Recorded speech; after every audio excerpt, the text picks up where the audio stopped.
Shalom saudara dikasih Tuhan, sebelum kita beraktivitas dan bekerja, kita akan mendengar firman Tuhan dulu, baru kita nanti bekerja supaya Tuhan memberkati seluruh pekerjaan dan rencana kita.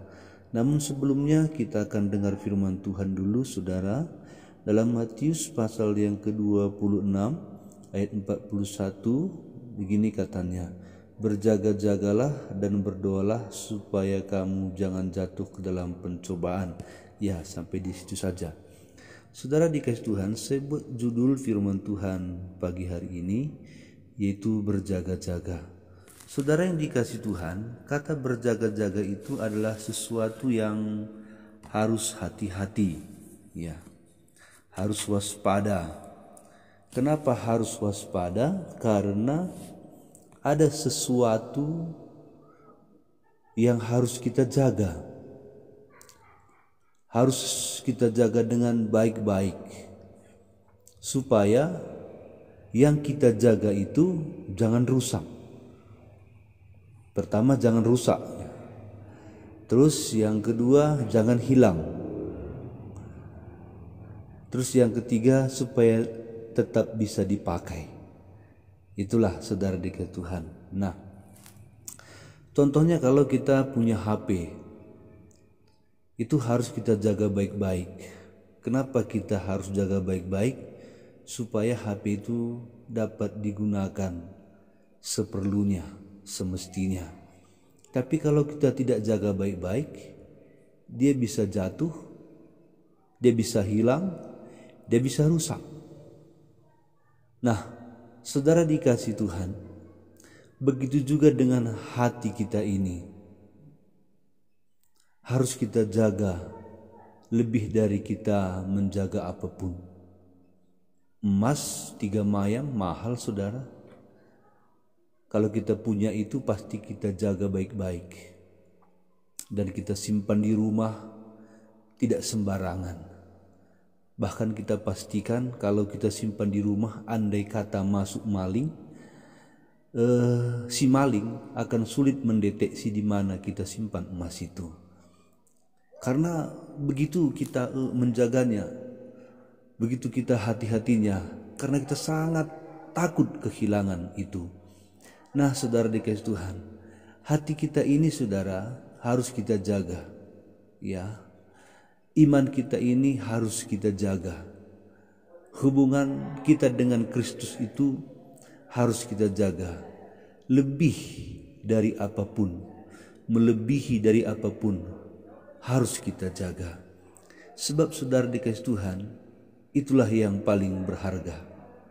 Ya, tergantung orangnya juga ya saudara dikasih Tuhan. Kalau saya dan saya yakin saudara juga yang mendengar firman ini, saya yakin dan percaya yang paling berharga di dalam hidup saudara adalah hati, ataupun iman, ataupun hubungan kita dengan Kristus. Itu harus kita jaga saudara.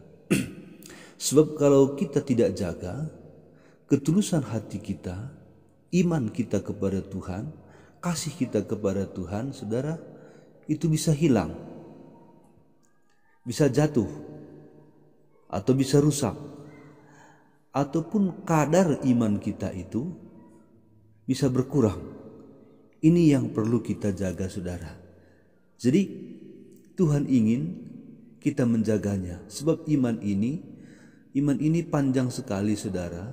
Tidak hanya kita gunakan di dunia ini, tetapi iman inilah yang menghubungkan kita. Sekali lagi ya, iman inilah yang menghubungkan kita jumpa dengan Bapa di sorga dan menghubungkan kita juga dengan kekekalan di mana Bapa kita di sorga, Yesus Kristus ada di sana. Jadi iman ini harus dijaga.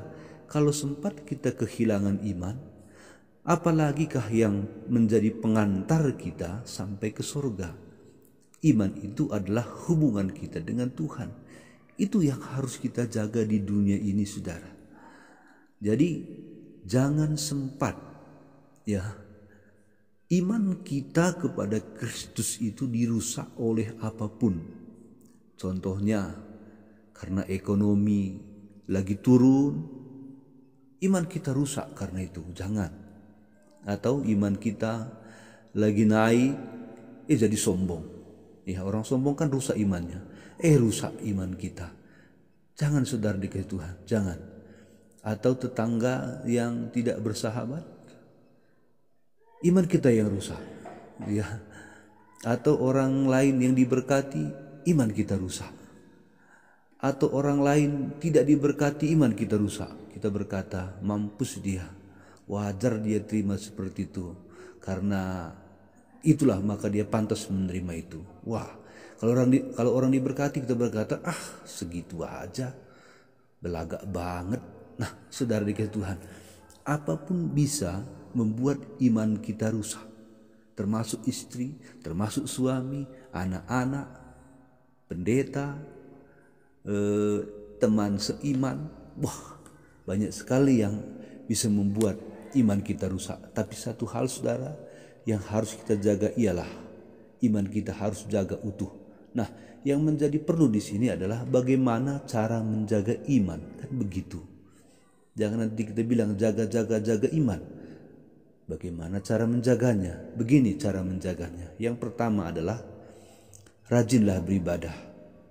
Ikutilah semua acara ibadah gereja saudara. Ya. Kalau di gereja saya minimal jemaat beribadah 2 kali seminggu. Minimal itu ya. Nah, sebenarnya lebih dari itu ibadah di gereja kami. Tapi orang dewasa minimal 2 kali seminggu. Dan selain itu di rumah pun harus selalu berdoa. Berdoa tiap pagi, berdoa juga makan, saat mau makan, berdoa juga mau tidur, baca firman Tuhan dan melawan dosa. Nah, kekuatan kita melawan dosa itu berasal dari ibadah kita. Ibadah kita.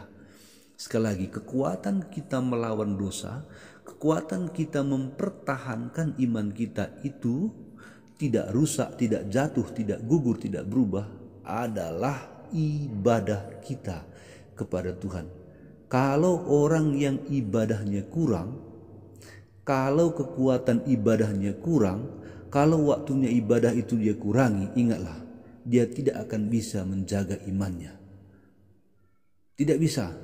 Jauh lebih bisa yang rajin daripada yang kurang rajin, apalagi sama sekali tidak beribadah.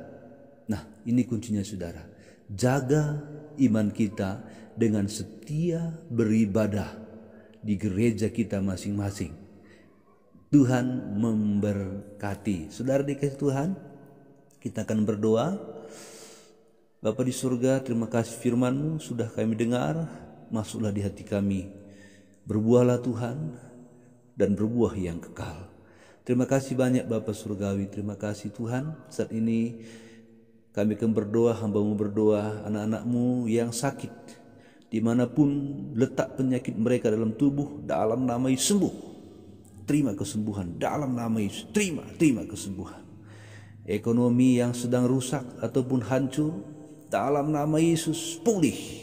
Terima pemulihan ekonomi. Keluarga yang tidak harmonis, dalam nama Yesus terima keharmonisan keluarga, terima kebahagiaan, terima persatuan keluarga. Atau apa saja pun masalah anak-anak Tuhan, rencana anak-anak Tuhan hari ini, Tuhan memberkati semua, tidak ada yang gagal. Terima kasih banyak Bapa, kami serahkan semua rencana aktivitas kami hari ini, bahkan bulan ini, bahkan tahun ke depan, semua rencana kami serahkan dalam tangan-Mu, bahwa Engkau sanggup mengatur semua. Segala puji bagi-Mu, dalam nama Yesus kami berdoa dan bersyukur. Haleluya. Amin. Tuhan memberkati saudara. Jangan lupa subscribe channel ini. Lihat di bawah video ini ada tulisan subscribe, tekan saudara, dan juga tekan loncengnya. Dengan begitu saudara akan mendapat renungan setiap pagi dari channel ini. Dan jangan lupa bagikan. Tuhan Yesus memberkati.